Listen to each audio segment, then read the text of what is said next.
child, prone to destroying anything in her path whenever she didn't get in her way. After she finally learned how to communicate her feelings and her desires, she dramatically transformed into a much more docile child, capable of compassion and love for everyone.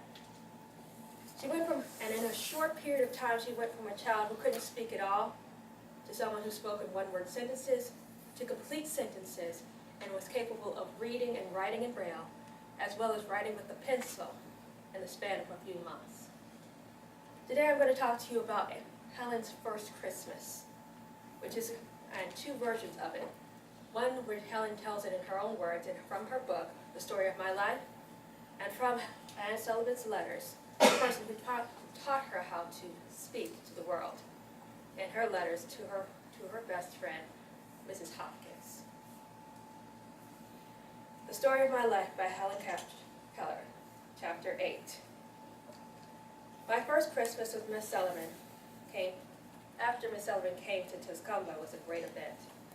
Everyone in the family prepared surprises for me, but least most was Miss Sullivan and I prepared surprises for everyone else.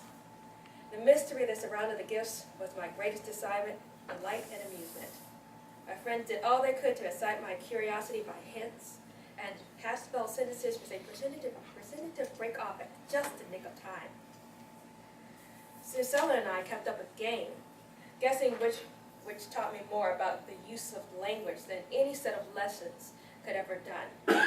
Every evening, seated around a glowing fire, we played our guessing game, which grew more and more exciting as Christmas approached. On Christmas Eve, the Tuscumbia school children had their tree, which they invited me to.